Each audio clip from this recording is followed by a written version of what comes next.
Hello my friends, and today the situation is becoming more acute. Russia is deploying S-300 air defense systems around St. Petersburg, as reported by Russian media. A local resident captured on video the deployment of air defense systems. One of the complexes blocked a roadway, attempting to turn around. Russian media associates this with attacks on the St. Petersburg oil terminal and the Novobakhmutivka gas terminal in Usluga. Now, let's jump right into the situation in the Kupiansk direction. Here, after the recent advances, the occupiers managed to worsen the situation in Petropavlivka. They have come right up to the village, and a new offensive wave is being prepared. In the past day, they conducted only one attack on Avdiivka, so it's evident that they are conserving resources for further powerful assaults. The front line remains unchanged for the day. In the Svatove area, the occupiers are attempting artillery preparation for the village of Berestove, which has been under constant shelling for 3 months. Most likely, following their advances in the Krokhmalne and Nevelske areas, they will try to capture Berestove. So far, no attacks have been reported and the front line remains unchanged. In the Kreminna area, their activity persists, with slight changes in the attack direction. Over the past day, the occupiers conducted 4 attacks on Donetsk and Yampolivka, and shelling along the front line continues. However, they haven't achieved any new successes. The Ukrainian Armed Forces continue to hold their positions, and the front line remains unchanged. In the Siversk direction, the occupiers have slightly reduced their activity, conducting 2 attacks in the Bilogorivka area and in the forest towards the village of Grigorivka. However, this time, the Ukrainian Armed Forces held their defense and the occupiers failed to advance. But shelling also continues along the front line.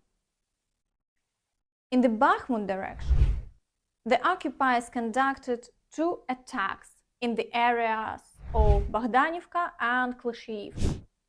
The activity here is also not very high, and as a result, they haven't achieved any successes. Shelling continues, but it brings no results, and the front line remains unchanged. In the Avdiivka direction, the occupiers again launched attacks on Novobakhmutivka and attempted to advance in the industrial zone towards the private sector. According to some sources, they may have made further progress, and I specifically checked what the geolocation map says about it, where videos from the Ukrainian Armed Forces and occupiers are confirmed on the map. Unfortunately, several videos have already been recorded here showing the Ukrainian Armed Forces eliminating occupiers with FPV drones from buildings they have already occupied on the outskirts of Avdiivka. Moreover, the farthest buildings are already marked as fully under their control, and the next ones may be in the gray zone. The Ukrainian Armed Forces are using drones to eliminate occupiers there, so this indicates a very dire situation, and the occupiers have effectively entered Avdiivka and are gradually advancing through the city. Over the past day, in this direction, they managed to conduct 12 attacks, significantly fewer than before. But most likely, it's the preparation for the next wave of powerful attacks. so there is no room for relaxation. Battles are ongoing on the southern flank, in the areas of Pervomaiske and Nevelske. However, these have been ongoing for a long time with no successes reported, and the front line remains unchanged. In the Marinka area, the occupiers persist in advancing on Avdiivka and Novobakhmutivka, attacking from two sides as before. Over the past day, they conducted 9 attacks, but didn't achieve any successes. The situation here is challenging as they are trying to capitalize on success in Marinka to advance further, breaching their defense and quickly moving through the unprepared territory to Krokhmalne. However, as evident, the Ukrainian Armed Forces are preventing this and holding their defense despite all difficulties.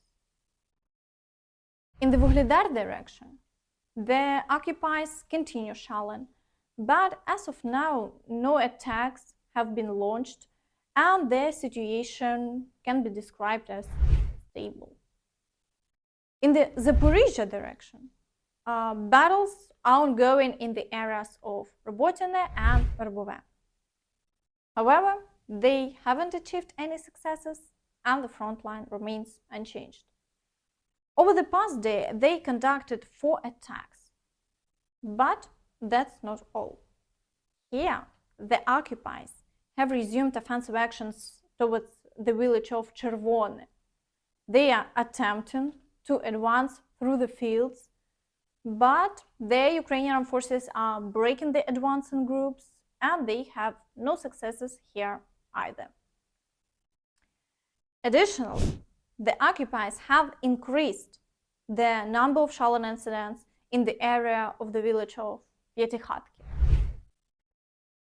In the Kherson direction, the occupiers are attempting to force our troops out of the village of Krynky and intensively shelling the entire right bank. Additionally, there were reports of new shelling in Kherson yesterday evening. And network sources also revealed that near Krynky, an officer from the Belarusian army lost his life and his documents became public. So perhaps not only Nepalese forces are being deployed in this direction, but regardless, success still remains on the side of the Ukrainian Armed Forces. And Russian war correspondents describe the recent assaults on the village of Krynky as follows. Everything is the same. Today, ours more than once stormed the village of Krynky in groups from the 328th Airborne Assault Regiment of the 104th Airborne Division. In vain. The assaults took place without the support of armored vehicles and with extremely weak artillery support. Our aviation also did not work. Early on, we rejoiced that artillery support had finally increased. The reason for this was most likely the shitty North Korean shells that fly on the heads of our guys, and which we have already written about more than once. Our artillerymen admit that these shells can be used effectively only to hit large area targets or settlements. Additionally, occupiers resumed shelling on Ukrainian territory. Once again, there was an attack on Kharkiv, targeting residential buildings. At the time of creating this video, it's reported that there are already 7 casualties. At least 7 people were injured as a result of the shelling of Kharkiv, Mayor Terekov said. Also, preliminarily, there are 3 hits and civilian infrastructure was damaged, Syniehubov said. Meanwhile, footage of the aftermath of a missile strike on Russian positions in Donetsk region in mid-November 2023 has emerged online. Вот что осталось от прилета. Вот здесь единственная вороночка. Воронка. Вот здесь от машин сгоревших. Да, вон бак разорванный. Вот эта воронка. Тут он. Вещи еще остались от ребят. Сгоревшие. Вот машина.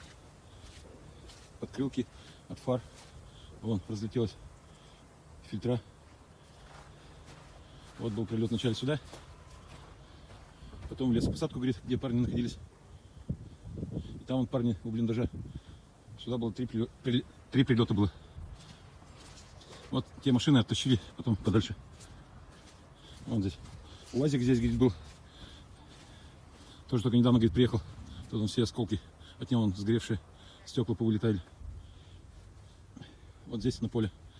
Парни здесь находились, грузились в машины на задание. Это вот бак взорвался. Было 3 прилета. Один вот прямо здесь в поле. И 2 в лесопосадку. Осталось 28 парней только из 120. Вот так вот была случайность. А может, не случайность по прилету. Вот тут было. And that's all from me. Don't forget to like this video, subscribe to the channel, and hit the notification bell to stay updated on all the latest news. Thank you for watching, and see you next time. Bye bye.